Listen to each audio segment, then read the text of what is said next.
This is Jill Pack with the Seasons of Joy podcast. This is episode number 163, entitled How We Treat Others, Nice versus Kind. Hello, my friends. Welcome to this week's episode of the Seasons of Joy podcast. I'm your host, and today we're diving into something that has been on my mind and heart for quite some time. We are going to explore the subtle but powerful differences between being nice and being kind. You've probably used these words interchangeably your whole life. I know I have. She's so nice. He's so kind. It sounds like the same thing, right? But I want you to think about this for a minute because what we're about to explore might completely change how you see your relationships, your workplace interactions, and even how you parent or lead others. I recently had a wake up call. I grew up believing that I needed to be a nice person. I shouldn't make people feel bad, right? I'm thinking that you probably received that message too. You might have also received a similar message that it was better to go along with others and just not ruffle any feathers. It was better to not have conflict, right? I believed that conflict was something that wasn't good and should be avoided at all costs.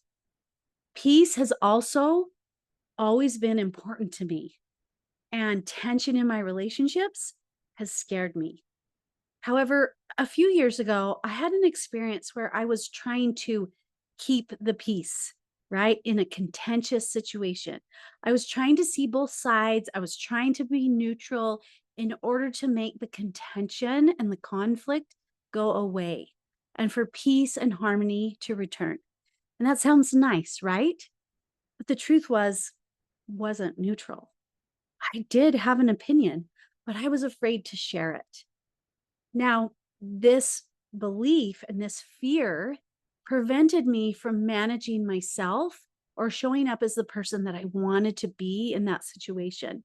Nice Jill was trying to manage and control others in order to remove the tension so she could feel better. And honestly, so she could feel safer. It it wasn't about being honest or kind. It was about trying to control the situation. And it makes sense that I handled it the way that I did. I'm not mad at myself for that because we often will respond in these certain ways, these patterned ways, these coping ways, because we have been put into a fight or flight response, right? Something that's activated in us in our nervous system. And so we kind of go into that protective mode. And so no longer can we be intentional or purposeful. We're being reactionary. And that is where I was. But I also had entered that conversation and that situation with the pattern belief that I needed to be nice, which actually fueled my pattern behavior of shrinking, not sharing my honest opinion, trying to manage other people's emotions, and not having boundaries, right? So I entered it in with a false belief that also affected how I showed up. Yes, I had kind of a fight and flight response, but I also had added to it because of that belief that I needed to just be nice, and that was the better way. But as I have reflected on this situation the last few years, I have a different perspective now. And it hit me. There was a time when it hit me that I might have this whole nice and kind thing wrong.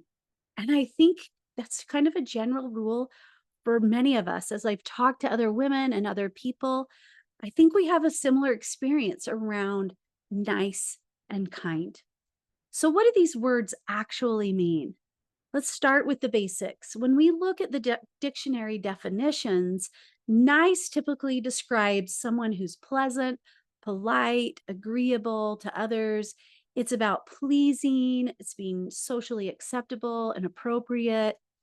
Kind, on the other hand, describes someone who performs good acts for others, someone with a benevolent nature, who shows genuine care and consideration. But here's where it gets interesting.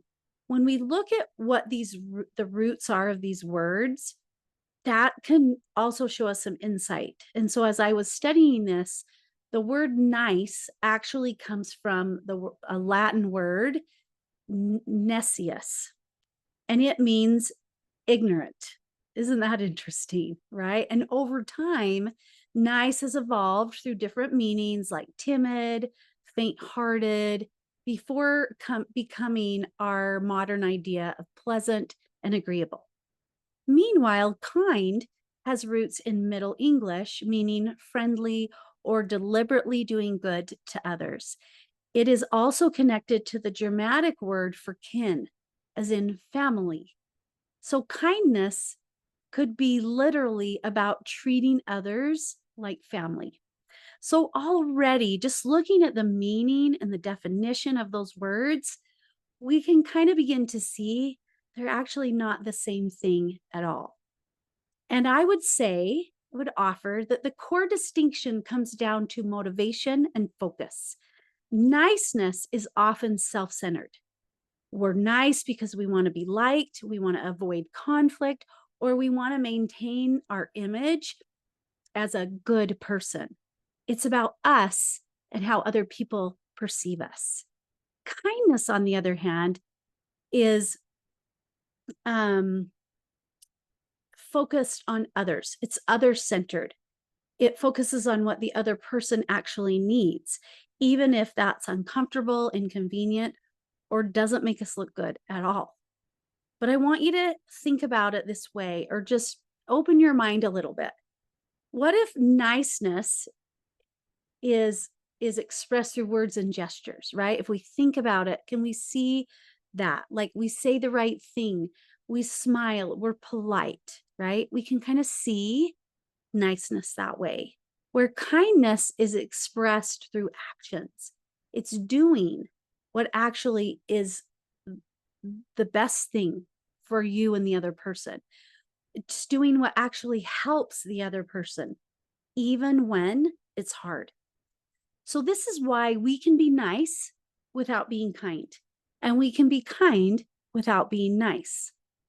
So, when is nice not kind? Let's look at some examples, and maybe you can see yourself in one of these scenarios. The first scenario is your colleague keeps missing deadlines, right? And it's affecting your whole team.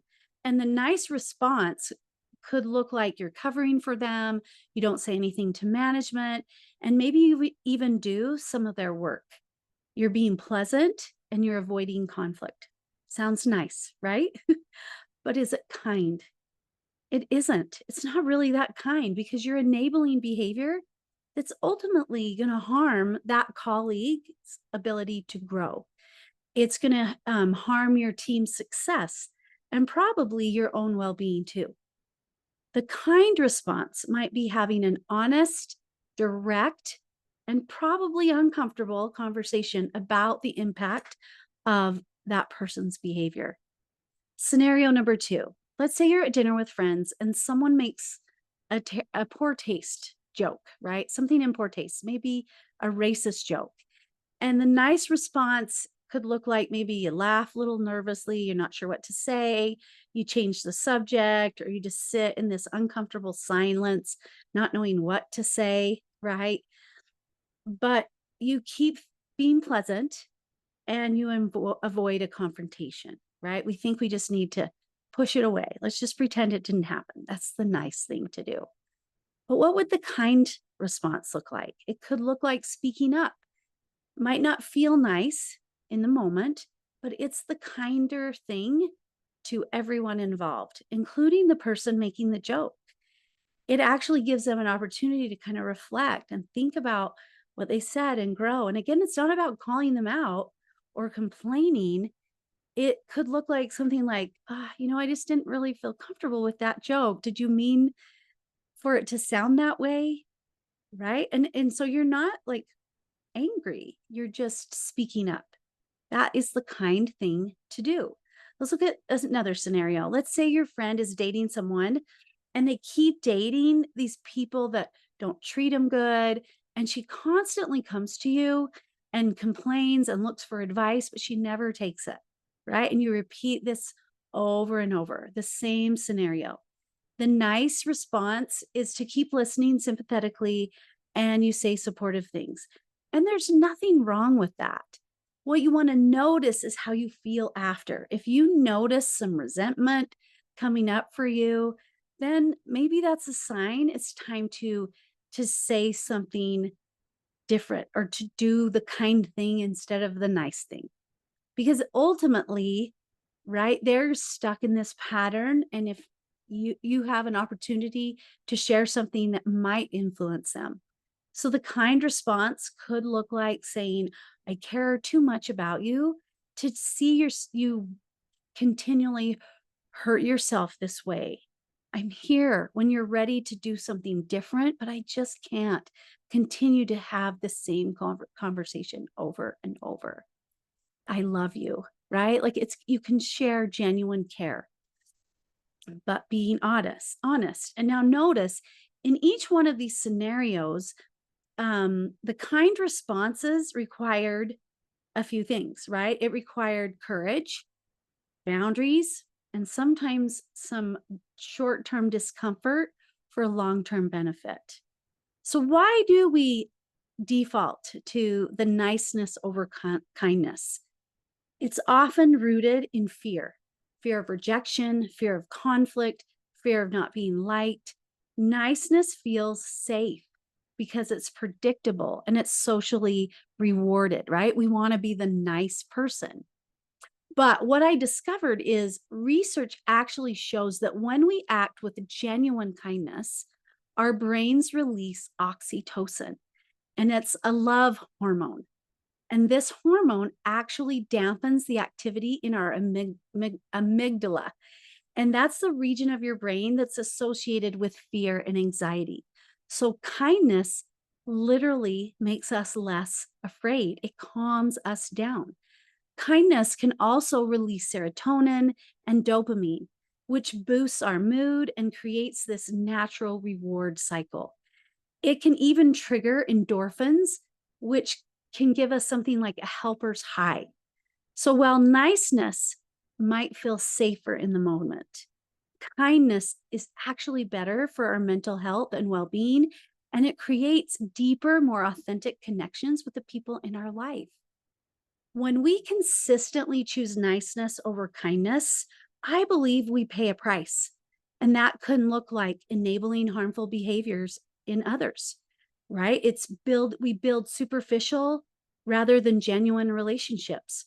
We suppress our authentic selves and our values. We create resentment when our niceness isn't appreciated. And we miss opportunities to truly help the people we care about. If you are a people pleaser, I see you. I have had this tendency for most of my life, but it's exhausting, isn't it? We try so hard to manage everyone else's emotions and reactions, and we can be so focused on being nice that we've lost touch with what we genuinely care, with what genuine care actually looks like, right? What does that genuine care and kindness look like? Well, I think it has three elements. When we genuinely care for another person, we are aware and have empathy, right? Kind people pay attention. They try to understand what somebody actually needs, not just what would be pleasant to hear or receive, right? We are aware and we have empathy. The other thing is it needs courage, right? It has courage in it because kind people are willing to be uncomfortable, which requires courage. And we have to have courage to have that difficult conversation in order to set boundaries or to act even when it's inconvenient. And it requires genuine care. Kind people are motivated by the other person's well being, not by our own self image or comfort. This means that sometimes kindness looks gentle and supportive, and sometimes it looks firm and challenging. Sometimes it's bringing soup to a sick neighbor, and sometimes it's refusing to enable someone's destructive behavior, right? So, how do we shift from this default niceness to intentional kindness. Here are some strategies. One, ask better questions. Instead of asking, what's the polite thing to do? Ask, what does this person actually need? Instead of asking, how can I avoid conflict? What if you asked, what would be most helpful here? Or one of my favorites, the favorite question I have is, what does love look like right now? What does love look like right now? What would that look like? It also requires us to practice honest communication. This doesn't mean being brutal or insensitive, right? Sometimes it's like, we're going to be brutally honest. No, it means being truthful in a way that serves the other person's growth and well being. So, I want to give a few examples of what this could look like. Let's say your teenager has been coming home repeatedly past curfew, right? And the nice response might sound like, oh, honey, I was so worried. Are you okay? Maybe next time just text me. And if that feels okay to you, I don't necessarily think that that's wrong, but does it provide them an opportunity to learn and grow, right? Maybe the kind response could look like, I'm so relieved you're home safe, and I'm concerned about this pattern that I'm seeing. This is the third time you've missed curfew this month, and so could you help me understand what's happening, because this current arrangement just isn't working for either of us, right? Help me understand. Second one, let's say your partner has been critical lately, and instead of just trying to be extra pleasant to compensate, what if you tried saying something like, I've noticed something that I would like to talk to you about.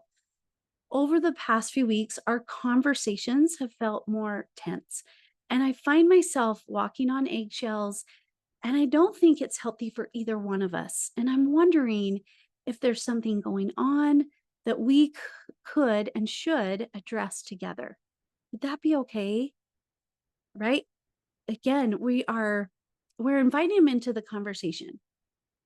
And so we're inviting them to collaborate. And here's another example. Let's say with a colleague who always misses deadlines. Instead of saying, hey, no big deal, maybe next time you can try to be on time, get them in a little earlier, right? We just kind of sweep it under the rug. We mention it, we feel like we're being nice. We've addressed it in our mind, but was it kind? What would the kind response look like? Well, it might look like saying, I really want to talk to you about project timelines. When reports come in late, it creates this domino effect that actually is impacting our whole team's ability to meet our deadlines. And I'm just wondering, what kind of support do you need so we can kind of get back on track? How can I support you? Okay, the next one. Let's say you have a friend that is always canceling last minute, right? And in the past, you've like, oh, it's no problem. We can reschedule anytime. And again, maybe that feels fine because you aren't feeling that resentment. Not a big deal to you. But maybe you're noticing that resentment come up for you. And so being nice isn't working anymore. And it's time to step into kindness. Um, and it can look like saying, I care about our friendship, and I've got to be honest with you. This is the fourth time that you've canceled last minute, and it's starting to affect how I plan my time. Can we talk about what's going on here? What's happening? Right? So each one of these scenarios, there's a pattern, right? In these scripts, there's a pattern. They all start with care, right? How much you care about that person. And then you're stating an observation. You're not being critical, you're not being judgmental. You're stating an observation clearly. And then you're inviting that other person into a collaboration rather than just complaining or blaming. Okay. The next strategy is to set healthy boundaries. Kindness isn't limitless accommodation. Sometimes the kindest thing you can do is to say no or to establish clear limits, right? It's not an ultimatum, it's not manipulation. It's, this is what I will do in this situation, right? What's okay, what's not okay, and what will I do in those situations, right? It's not trying to manipulate another person, but a kind boundary actually shows kindness to you and the other person. They are put in place for both people so that your relationship can be healthy. The other strategy is accept discomfort. I think this is so important. When we can get comfortable with the fact that kind acts don't always feel good in the moment and aren't always appreciated immediately, the better we are able to kind of step into that courage, right? When we can know that it's not always going to feel good, but the long-term benefit is gonna be more impactful than the short-term comfort, right? So being willing to feel uncomfortable, because that's where the growth happens. When we're willing to step into that discomfort of being kind, we grow and the other person has an opportunity to grow. So accepting discomfort is so important. And finally, focusing on the long-term impact, right? It's asking ourselves, what serves this person's highest good over time rather than what makes them happy right now, right? Nice is about ease and pushing away any tension or discomfort, right? But does it really benefit the other person and you in the long run? So it's paying attention what's going to be best in the long run here. When we choose kindness over niceness, we create a ripple effect. We are better able to model authentic care for others. We give people permission to be real rather than just pleasant. We build trust and deeper connections with the people in our life. And here's something beautiful that I want you to consider. You can often be both kind and nice. You can speak hard, difficult truth with gentleness. You can set a boundary with kindness and compassion. You can challenge someone while still being warm and respectful. Now, the goal isn't to become harsh or uncaring, it's to become more genuinely caring, caring enough to do what actually helps rather than just feels safe. So, I have a challenge for you this week. I want to challenge you to notice the difference between being nice and kind in your own relationships and your life this week. Pay attention to those moments when you're tempted to choose the pleasant option, right? The path of least resistance over the helpful one. Maybe it's giving honest feedback to a direct report instead of just saying, oh, good job. Maybe it's telling a friend you can't cover for them again instead of just grumbling about it later behind their back. Maybe it's speaking up when somebody says something harmful instead of just letting it slide. And again, it's not about being rude or calling them out. It's being about honest and telling the whole truth, right? Which includes that you love this person. You love this person, and this comment wasn't appropriate, right? We can do both. There's room for both. We want to start small. Practice kindness in low stakes situations so you can build that muscle for when it really matters. Start small and see how you feel. And each time you do it, that's what I've learned. Each time I've leaned into the kind response instead of the nice response, I have grown. And my ability to do it the next time improves. And that muscle is growing and growing. Am I perfect at it? No, but I've come so far and I can see the difference in my life, and it feels so much better. The difference between nice and kind isn't just semantic, it's transformational. When we understand that true kindness sometimes requires us to be uncomfortable, to speak truth, to set boundaries, and to act from genuine care rather than social conditioning, we become capable of having real impact on the people around us. The world, in all honesty, doesn't need more pleasant people. It needs more genuinely caring people, people who are willing to show up authentically, to have hard conversations, and to choose love over likability. I invite you to sit with this question, and it's this: In your most important relationships, are you choosing to be nice or are you choosing to be kind?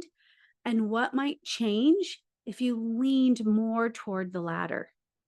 If you want to talk about how to move from niceness to kindness in your life, let's chat.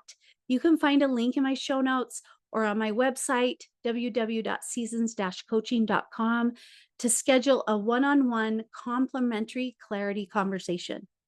And if this episode resonated with you, please share it with someone who might benefit from thinking about this distinction. And I want you to always remember it's not about being perfect. None of us will be totally perfect at this, but we can be more intentional. Thanks for being here and have a joyful week.